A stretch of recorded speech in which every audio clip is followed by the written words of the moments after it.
Good morning, dear children.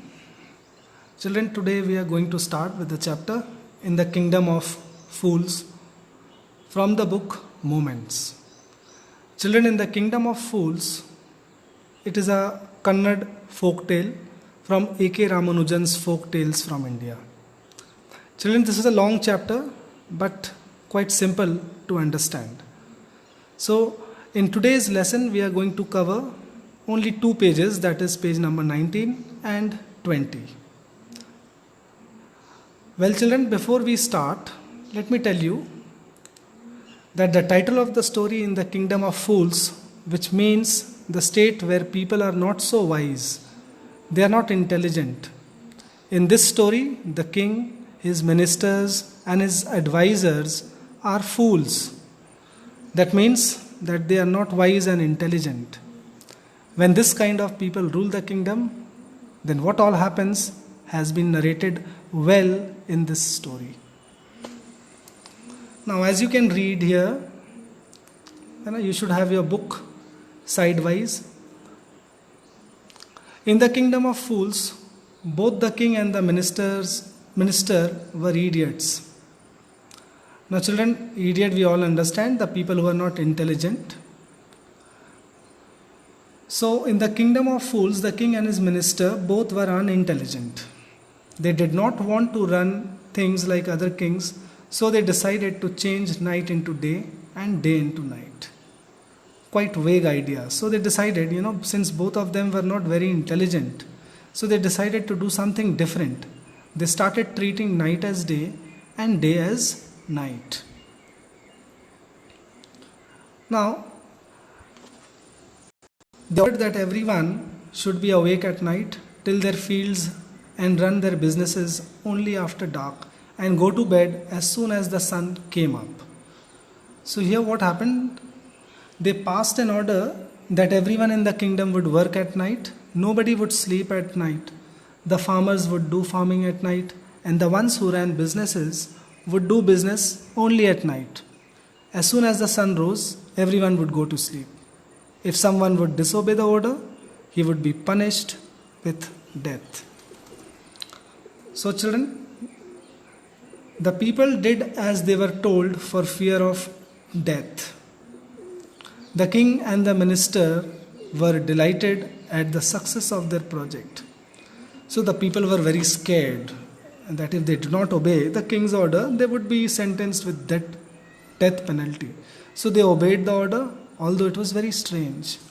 And the king and his minister, both the fools, or I would say idiots, were very happy that all the people in the kingdom were following their order.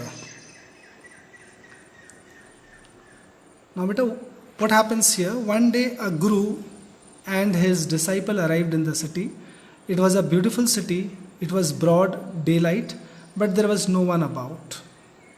Everyone was asleep, not a mouse stirring. Even the cattle had been taught to sleep by day. Now, children, stirring means moving around.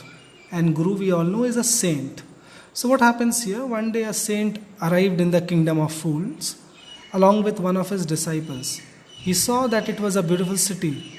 It was a sunny day, but could not find anyone around. They were surprised. Everyone was asleep. And the writer says that not a mouse was stirring. They could not find a single mouse moving around, which means that it was so quiet as everyone, even the tiniest creatures, the mice, were sleeping. The people had taught their cattle to sleep during daytime. So everyone, human as well as animals, were sleeping. Now, the 2 strangers were amazed by what they saw around them and wandered around town till evening, when suddenly the whole town woke up and went about its nighty business. Now, children, these 2 strangers to the kingdom of fools were not aware that this kind of order had been passed in the city. So they were surprised to see that everyone was sleeping during daytime. They kept on wandering around in the whole city, and as soon as it was night, everyone woke up and started doing their work. Businessmen were doing business and farmers were farming. Now, the 2 men were hungry. Now that the shops were open, they went to buy some groceries. To their astonishment, they found that everything cost the same, a single dudu, whether they bought a measure of rice or a bunch of bananas. It cost a dudu. Dudu here is, again, money in Kannada language is termed as dudu. So what happens here, children? The Guru and his disciple were very hungry. When the shops opened at night, they hurriedly went to buy groceries.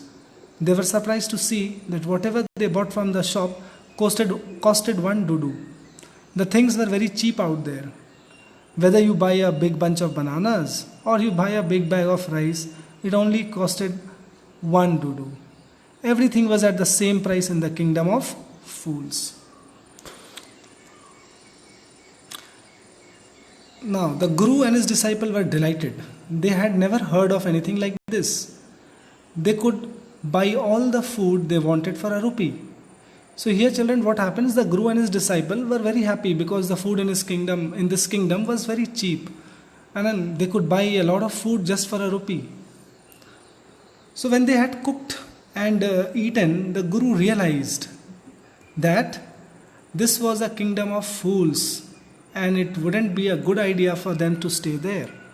So children, what happens now? When the Guru and his disciple cooked and ate their food, the Guru was sensible. He realized that the kingdom was a kingdom of fools and decided not to stay there any longer because it was unsafe for them. There is no place for us, let's go, he said to his disciple. But the disciple did not want to leave the place. Everything was cheap here.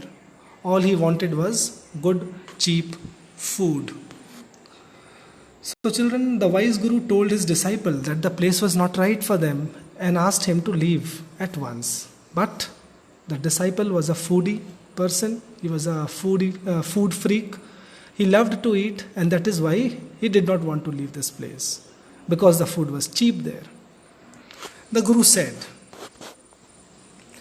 "They are all fools. This won't last very long, and you can't tell what they will do to you next." But the disciple wouldn't listen to the Guru's wisdom. He wanted to stay there. The Guru finally gave up and said, "Do what you want. I am going," and left. Now children, out of that greed, the Guru tried to make his disciple understand and told him that everyone out there was a fool and it was a dangerous place. The kingdom would not last for a long time and they could harm them too. But the disciple was not foresighted like his Guru and could not understand what his Guru was trying to say. He wanted to live there only and enjoy the cheap food. So the Guru left alone, leaving the disciple behind. The disciple stayed on, ate his fill every day, bananas and ghee and rice and wheat, and grew fat like a street-side sacred bull. One bright day, a thief broke into a rich merchant's house. He had made a hole in the wall and sneaked in, and as he was carrying out his loot, the wall of the old house collapsed on his head and killed him on the spot. So children, after leaving, the Guru left, the disciple stayed back in the kingdom of fools. Every day he ate a lot of food, due to which he became as fat as a huge bull.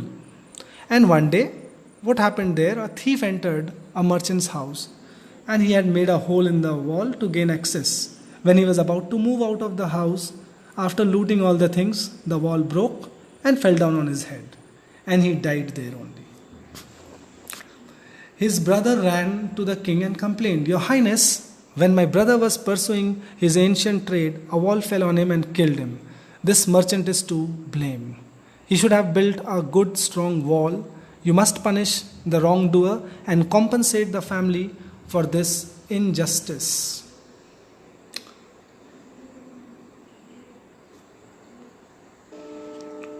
So children, here pursuing first of all means to follow. Ancient trade here refers to the theft which happened there. So what happens here, children? The thief's younger brother went to the king and complained that his brother was following his ancient trade, although the ancient trade robbing is a crime. While he was working, the wall fell on his head and he died. The thief's brother was taking advantage of the king's foolishness. He said that the merchant whose wall has fallen down on his brother was the culprit. He should have made a strong wall. He requested the king to punish the merchant and get compensation for his family. So what happens here? The king said, justice will be done, don't worry, and at once summoned here means children to call upon someone, the owner of the house. So this much for today. Now what happens, children, here? The king was so foolish that he did not consider the fact that the dead man was committing theft at the time of his death. He only thought that the man died because the wall fell on him, and the owner of the house whose wall fell on him had to be punished. So this foolish king called the merchant. Children, page number 21, 22 and 23 we shall continue in the next lesson. Till then, have a good day. Thank you.